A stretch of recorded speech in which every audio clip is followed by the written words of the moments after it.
आज हम किस्से संगीत की श्रृंखला में बात करने जा रहे हैं पाश्चात्य संगीत की एक विशेष विधा ब्लूज़ के बारे में। ये संगीत शैली अमेरिका में पली और बड़ी हुई, परवान चढ़ी और अब पूरी दुनिया में फैल चुकी है। अपने देश में पिछले कई वर्षों से बम्बई के महबूब स्टूडियो में अंतर्राष्ट्रीय ब्लूज़ फेस्टिवल मनाया जाता है, जिसे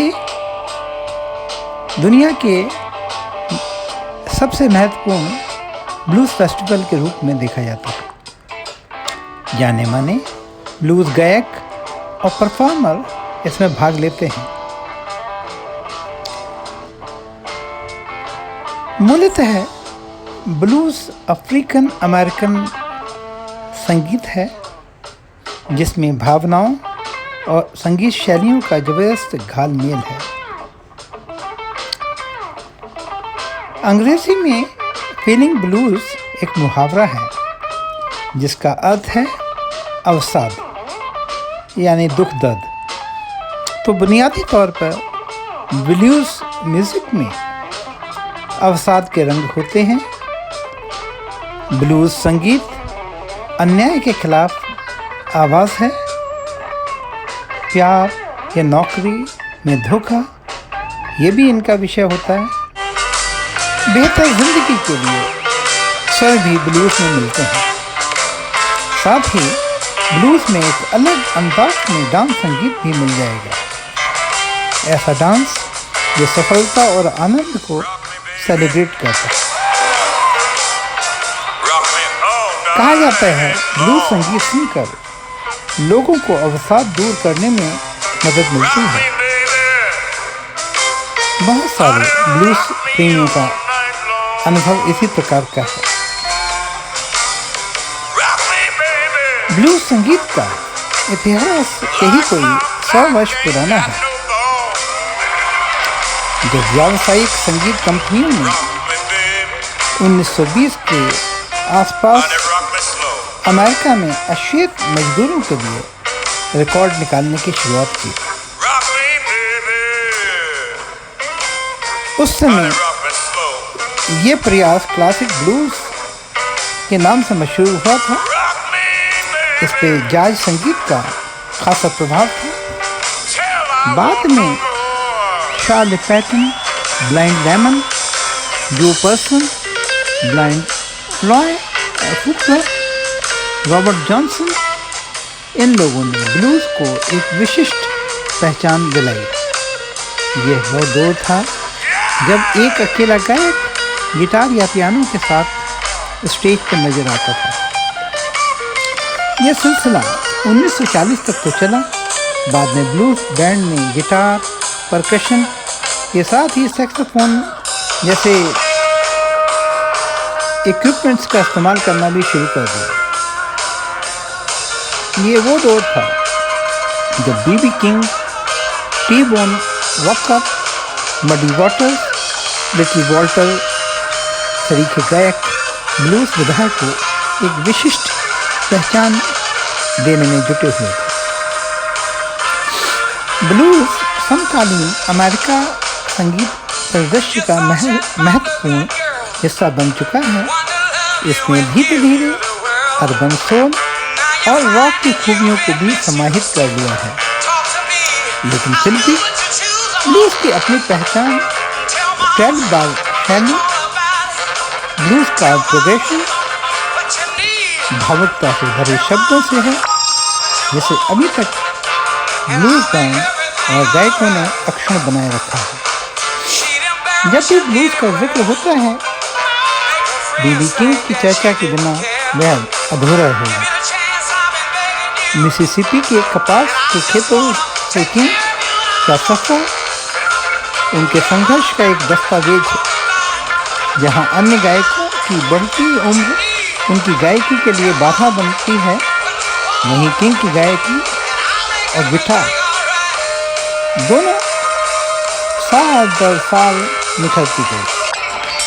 आज ब्लूज़ और किंग एक दूसरे के समानार्थी भी बन चुके हैं।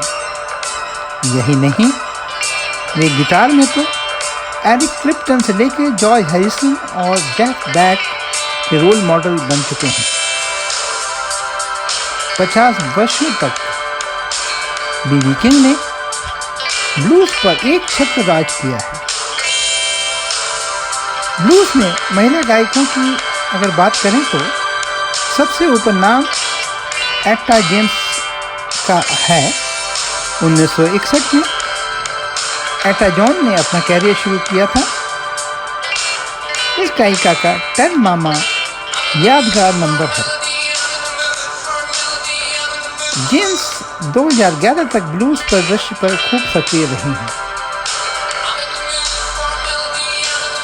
ब्लूज गायकी में तीसरा बड़ा नाम रॉबर्ट प्लांट का है।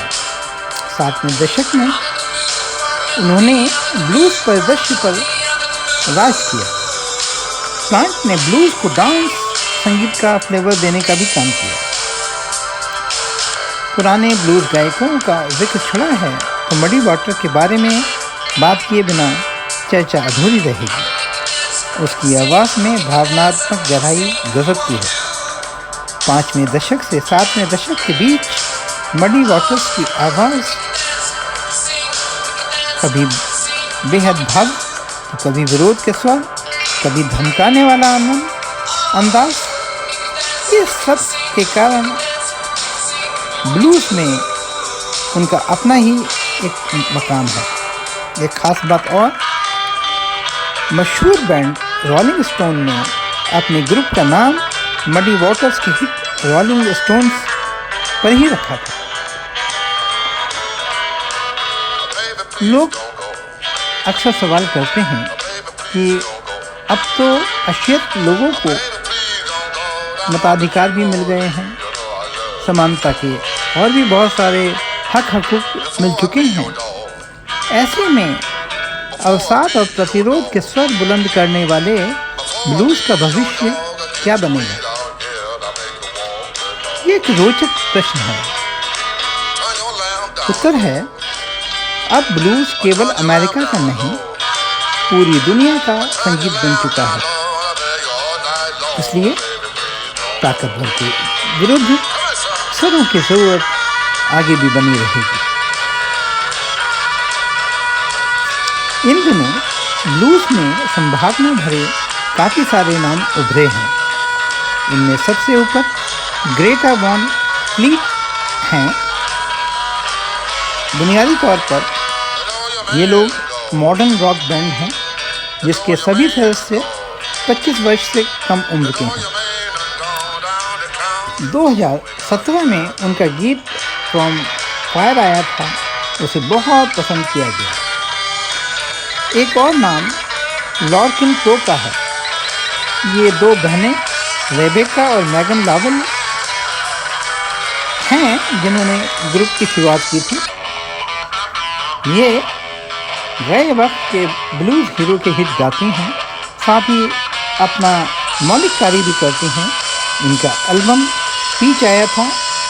इसमें संगीत समीक्षकों को खासी संभावनाएं दिखीं। एक और नाम लूँगा, हन्ना विक्लुंड एंड द स्टेपिंग स्टोन्स। ये बैंड भी खासा चर्चित है और इन सब के काम को देख के लगता है कि आगे भी ब्लूज इसी तरह से लोकप्रिय संगीत रहेगा। आज के वीडियो में इतना ही। अगली बार किसी अन्य संगीत किस्से के साथ मिलेंगे। नमस्कार।